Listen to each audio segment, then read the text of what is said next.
Do you know all of the can't miss experiences for Star Wars fans at Walt Disney World? Hello everyone, and to all who come to this happy place, welcome. If you're new here, my name is Abby and my channel is full of all the best Disney planning advice on the internet. So make sure to subscribe and hit the notification bell so that you get notified every time I post a new video, which is on Tuesdays and Thursdays. If you're going to Walt Disney World anytime soon, there are a ton of Star Wars experiences that you can't miss if you're a big fan.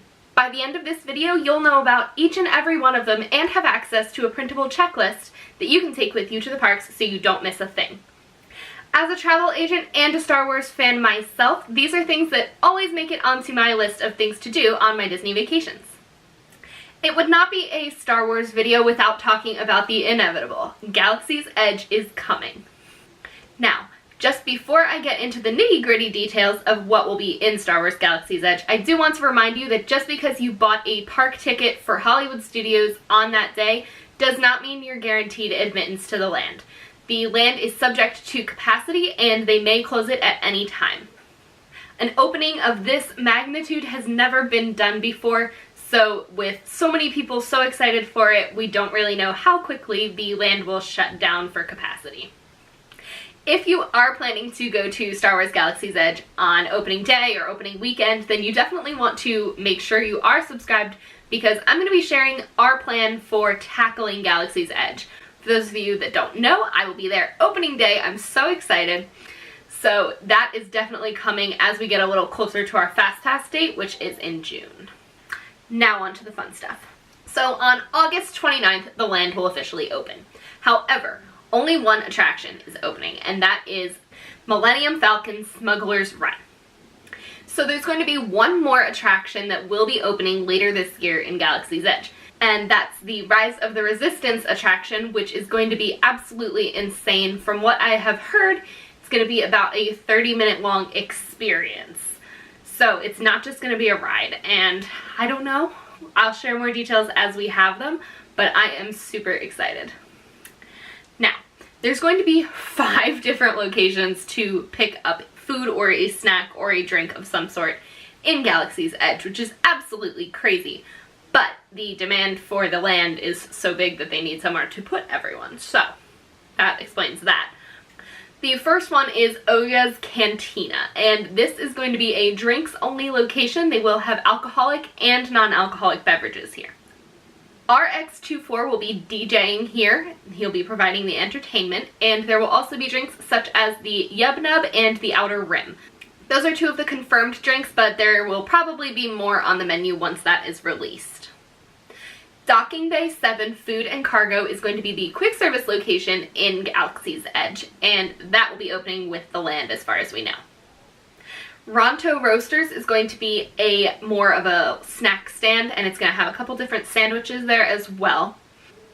And then there will be the milk stand, which will have blue and green milk, which is super exciting. It looks super yummy.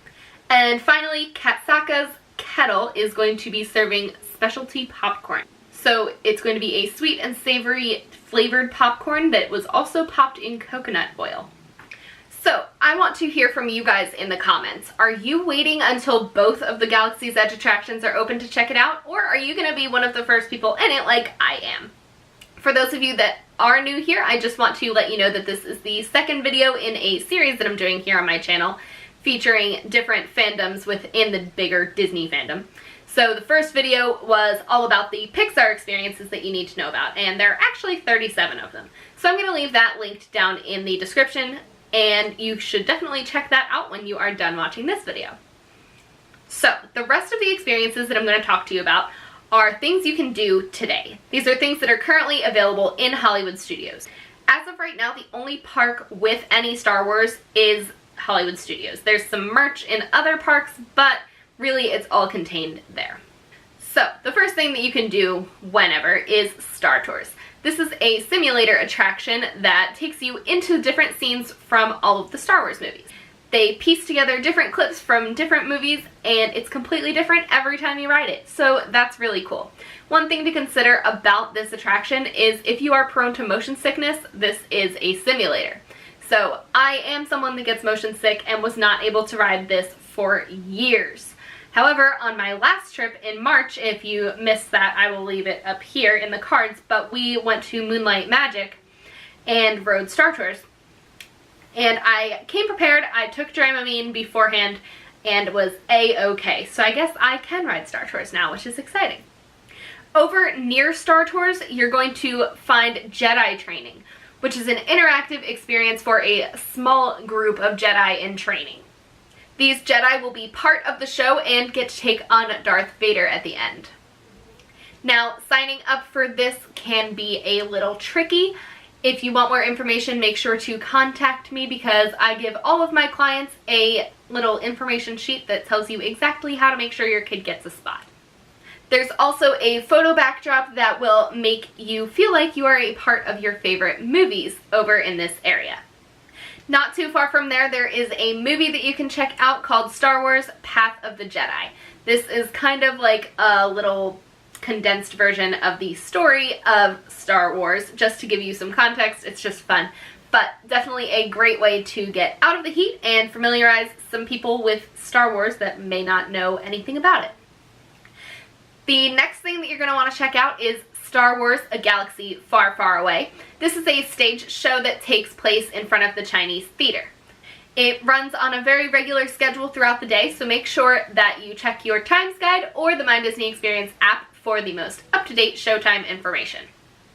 Also happening in front of the Chinese theater is the March of the Order. This actually starts back by where Donald and Daisy meet at the entrance of Hollywood Studios, and then the stormtroopers march up the street towards the Chinese theater and do a little show. So it's a really exciting show. I love it. It's one of my favorites.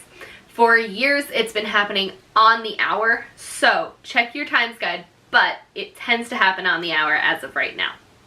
It's been one of my favorite things at Hollywood Studios since before I liked Star Wars. The last thing that happens by the Chinese theater is Star Wars: A Galactic Spectacular. This is a Star Wars themed fireworks, projections, lasers, all kinds of stuff show. It's a spectacular. There's no other way to describe it. But there will be projections from your favorite movies. There's audio from the movies. It's super exciting. If you do want to catch this, you may have to leave Fantasmic a few minutes early if you want to do both. Check your Times Guide, but they tend to happen very close in time. Like, as soon as Fantasmic ends, Star Wars tends to start. So, make sure you kind of come up with a game plan there, depending on the times the day you're there. If you want to add a little more Star Wars to your day, you can add a dessert party to your day in Hollywood Studios. This will give you reserved seating for Star Wars: A Galactic Spectacular, and there will also be Star Wars themed treats throughout the event. Finally, you'll want to head over to Launch Bay.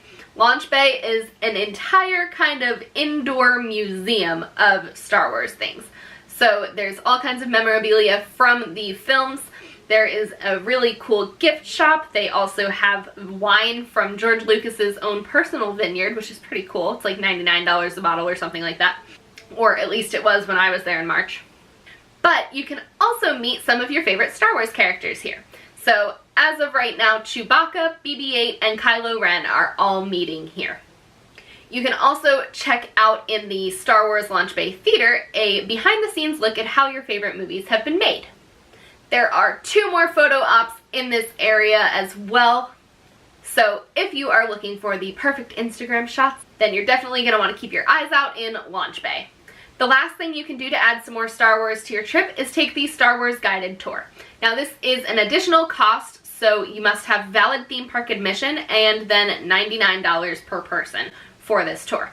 This tour includes lunch at Backlot Express and also includes a ride on Star Tours. You get to guarantee your child admittance to Jedi training, and you get to meet a lot of your favorite Star Wars characters. So this is a really great option if you want to use your fast passes on other things besides Star Tours, and if you want to make sure to hit all of the different Star Wars offerings in Hollywood Studios.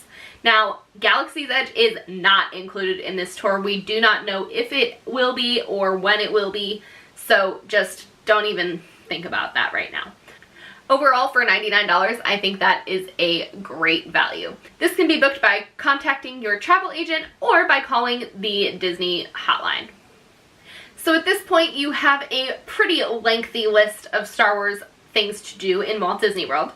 If you want a printable to take with you into the parks, make sure to click the link in the description down below. By putting your email address in there, you're just giving me permission to contact you with the latest and greatest in Disney news and promotions. It's just another way for me to connect with you guys, and that's one of my favorite things about being on YouTube.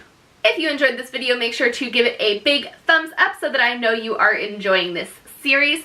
Also, make sure you are subscribed to my channel down below and hit the bell so that you can be notified every time I post a new video.